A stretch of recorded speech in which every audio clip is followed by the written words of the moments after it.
మరీ ముఖ్యంగా మంగళగిరి నియోజకవర్గ ప్రజానికం అందరూ కూడా ఎన్నడూ లేని అభివృద్ధి ఈరోజు మంగళగిరిలో జరుగుతుందని అంటే లోకేష్ గారు చేస్తున్నారు ఆ విధంగా. అంటే మనం అధికారంలో ఉన్నప్పుడు కానీ నువ్వు శాసనసభ్యుడిగా 2 సార్లు ఉన్నావు కదా, మరి ఏనాడైనా సరే ఎక్కడైనా అభివృద్ధి కార్యక్రమాలు కానీ లేకుంటే మంగళగిరి నియోజకవర్గ ప్రజలకు మనం ఏ విధమైనటువంటి పాలన అందించినామని కానీ ఇప్పుడే నీకేం పెరిగి కట్టలగట్టే ఏం పనేం లేదు కదా. మరి నీ నియోజకవర్గానికి పోయి నీ నియోజకవర్గంలో ఏ విధంగా ఉన్నది పాలన, ఏంది కథ, ఏంది వ్యవహారం అని చెప్పి అడుగు. నువ్వు ఎన్ని కథలాడినా నీకు టికెట్ ఇచ్చేటువంటి ఇది అన్నయ్య ఒప్పుకోడు.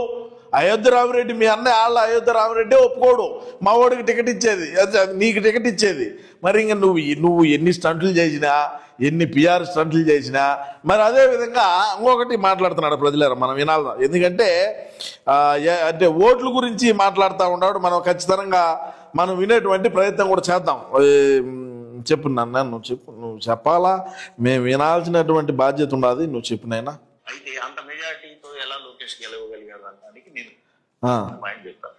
చెప్పు. నువ్వు అంత మెజారిటీతో లోకేష్ ఎలా గెలవగలిగాడు అనే దాన్ని నీ మంగళగిరి నియోజకవర్గ ప్రజలను అడుగుపోయి, మరి నువ్వు ఈరోజు ఇక్కడెక్కడో కూర్చొని మాట్లాడటం కాదు కదా, నువ్వు పోయి ఇంటర్వ్యూలో కూర్చొని అడిగేది కాదండి. కరకట్ట కమల్ హాసన్ గారు మంగళగిరి నియోజకవర్గ ప్రజలను అడగండి పోయి, ఏ విధంగా దేనికి ఓట్లు వేసినారు, దేనికి లోకేష్ గారిని ఇంత మెజారిటీతో గెలిపించినారు, మరి గెలిపించిన దానికి ఈ రోజు ఏ విధంగా ఆయన పనితీరు ఉండాలి అని చెప్పి అడుగేవి. ఇప్పుడేం నీకేం పనేం లేదు. మరి గతంలో ఎక్కడెక్కడంటే అక్కడ నిలబడి మనం టీ స్టాల్ కాడ నిలబడుకొని టీలు తాగుతాయి పిఆర్ స్టంట్లన్నీ చాలానే చేసినాం కదా మనము. ఇప్పుడేం పనేం లేదు, పోయి మాట్లాడు, అడుగు. ఒక్క మంగళగిరే కాదు, మిగతా చోట్ల అన్ని కూడా అలా గెలవటానికి కారణం నేను వ్యక్తిగతంగా నమ్మేది ఈవీఎం ని ట్యాంపర్ చేశారనేది నెంబర్ 1 పాయింట్. అంటే మనం 151 గెలిచినప్పుడు మనకు మెజారిటీలు వచ్చినప్పుడు ఆ రోజు ఏంది కథ, ఆ రోజు కూడా అయ్యే ఈవీఎంలే కదా ఉన్నింది. ఇప్పుడేం వేరే ఈవీఎంలు ఏం పెట్టలేదు కదా. మొన్న మన అన్న ముఖ్యమంత్రి అయినప్పుడు తమరు గెలిచినప్పుడు కూడా అయ్యే ఈవీఎంలే ఉన్నాయి. ఇప్పుడు ఏడైనా ఒక బూత్ ఉంటుంది, ఆ బూత్ లేకపోయినావంటే మన పార్టీ ఓటు ఉంటాడు, ఇంకా ఇతర పార్టీల వాళ్ళు ఉంటారు, నీ పేరు చెప్తారు, నువ్వు అన్నీ కూడా ఓకే అంటేనే ఓడిపోయి బటన్ వస్తే వచ్చాడు. ఇంకా ఓట్లు లేకుంటే ఈవీఎంలు ట్యాపర్ ఒకరో గుజ్జుతో మాట్లాడు, ఊరికే మాట్లాడితే ఎట్టవుతుంది.